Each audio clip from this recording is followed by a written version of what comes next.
요즘 스토커처럼 나를 따라다니는 두 녀석이 있는데 그 중 하나는 앵두이고 또 하나는 놀부다. 겉으로 보기엔 비슷할지 모르지만 그 녀석이 나를 따라다니는 목적은 엄연하게 다르다. 앵두는 그냥 맹목적으로 나를 좋아해서 나에게 다가오는 반면 놀부의 행동은 모이를 얻어먹기 위한 계산된 행동이다. 나를 대하는 앵두의 행동을 지속적으로 지켜보면 얼마나 앵두가 나를 좋아하는지 그 진심을 느낄 수 있다. 그 반면에 놀부는 나를 좋아하는 마음은 1도 없으면서 단지 모이를 얻어먹겠다는 욕심으로 나에게 다가온다. 그런 놀부에게 꺼지라고 욕을 하는 앵두와 눈을 동그랗게 뜨고 쳐다보는 놀부. 이처럼 놀부의 얍삽한 행동에 신경 쓰였던 앵두는 놀부가 내 주변에서 맴도는 게 싫은 것 같다. 앵두는 내가 만져주는 걸 굉장히 좋아한다. 그리고 나는 나의 행동으로 행복해하는 앵두를 만지는 걸 좋아한다. 앵두가 자리를 비켜주자 놀부는 이때다 싶어 또다시 모이를 구걸한다. 산적같이 생긴 무서운 인상 때문에 원래 놀부는 내가 만드는 영상들의 주연 배우가 아니었다. 닭들에게 있어서 주연은 암탉들이고 수탉 중에는 왕초의 아들인 태양이와 코코 정도만 주연급으로 생각했었다. 하지만 놀부는 끊임없이 나에게 잘 보이려는 노력을 했고 본의 아니게 최근 주연 배우급으로 올라갔다. 천천히 먹어. 식탐이 많아도 너무 많은 놀부. 천천히 먹어, 천천히. 체한다, 체해. 놀부는 내 말에 아랑곳하지 않고 오늘도 미친듯이 모이를 먹는다. 뒤늦게 놀부의 모이 먹는 모습을 본 흥부는 전속력으로 달려왔다. 흥부와 놀부 때문에 원래 주연 배우였던 코코의 자리가 위태로워졌다. 한 달 전만 해도 코코는 나를 볼 때마다 따라다니며 귀여운 짓을 했는데 요즘은 놀부 형제 때문에 아예 오지를 않는다. 이대로 가다간 아마도 코코는 주연 배우 자리에서 밀려나 그냥 조연이 될 가능성이 높아 보인다. 하지만 어쩔 수 없다. 하늘은 스스로 돕는 자를 돕는다는 말이 있듯이 어쩔 수 없이 모든 것은 코코의 행동에 달려있다. 앵두는 만사가 귀찮은지 창고 안에 들어가 낮잠을 자고 있다.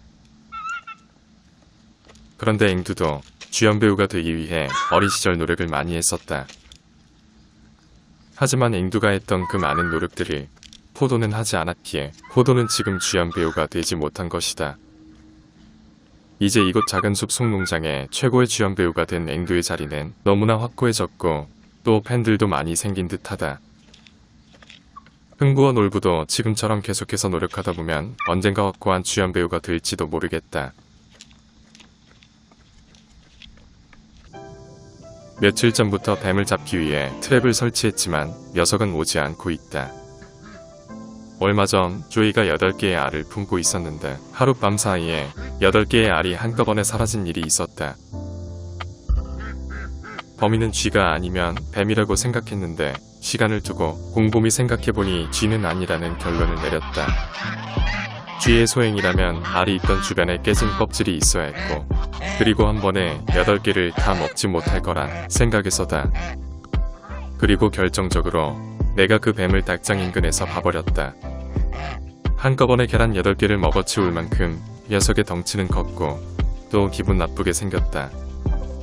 농장에 있는 동물들의 안전을 위해서라도 나는 녀석을 반드시 잡아야 한다. 지난번에는 우연한 기회에 암탉이 품고 있는 계란을 먹은 것 같아서 아무래도 살아있는 미끼가 필요할 것 같다. 그래서 트랩 1개를 다른 곳에 두어 살아있는 쥐를 잡을 생각이다. 평소 쥐구멍이라고 생각했던 곳에다 트랩을 하나 설치해서 쥐를 잡을 생각이다. 뱀을 잡기 위해서는 반드시 살아있는 쥐가 필요하다.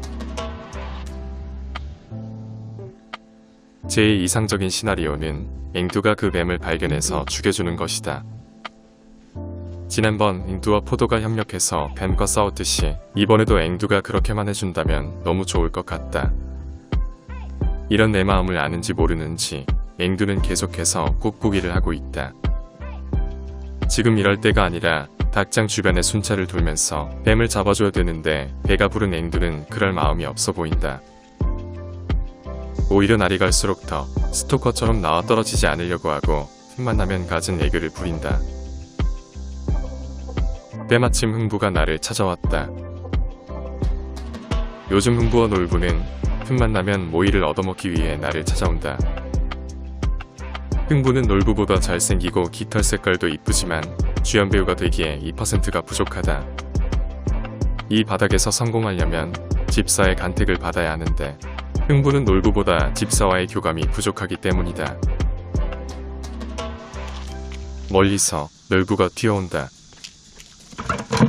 앵두는 이번 기회에 주연 배우의 위치에 오르게 된 자신만의 노하우를 흥부와 놀부에게 전수해주기로 한다. 앵두는 틈만 나면 나에게 애교를 부리며 현재 최고의 자리에 올랐다. 하지만 놀부는 앵두의 행동이 너무 가식적이고 황당하다는 듯 떨어지게 쳐다본다. 그의 표정을 지켜보면 굳이 저렇게까지 해야 하나라고 생각하는 것 같다. 앵두가 열심히 교육하는데도 불구하고 모이만 먹으려는 놀부에게 앵두는 화가 났다.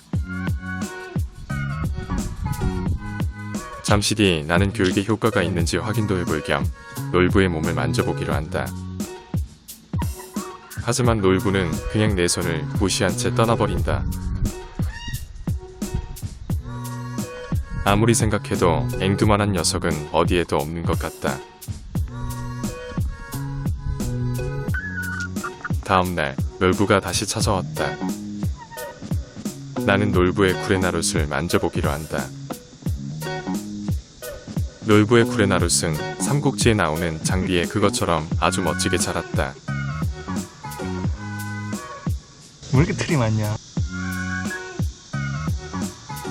눈을 동그랗게 뜨고 이러지도 저러지도 못하는 놀부의 모습을 보니 너무 웃긴다.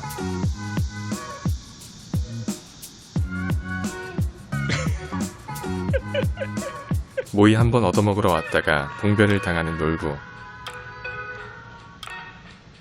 놀부는 마치 나에게 최면을 당한 듯 꼼짝을 못한다. 처음에는 험하게 생긴 인상 때문에 놀부가 별로 마음에 들지 않았지만 시간이 갈수록 놀부가 은근히 매력있는 수탉이라 생각된다. 그리고 조금만 더 나와 교감이 생기면 놀부는 아주 멋진 주연 배우로 성장할 수 있을 것 같다.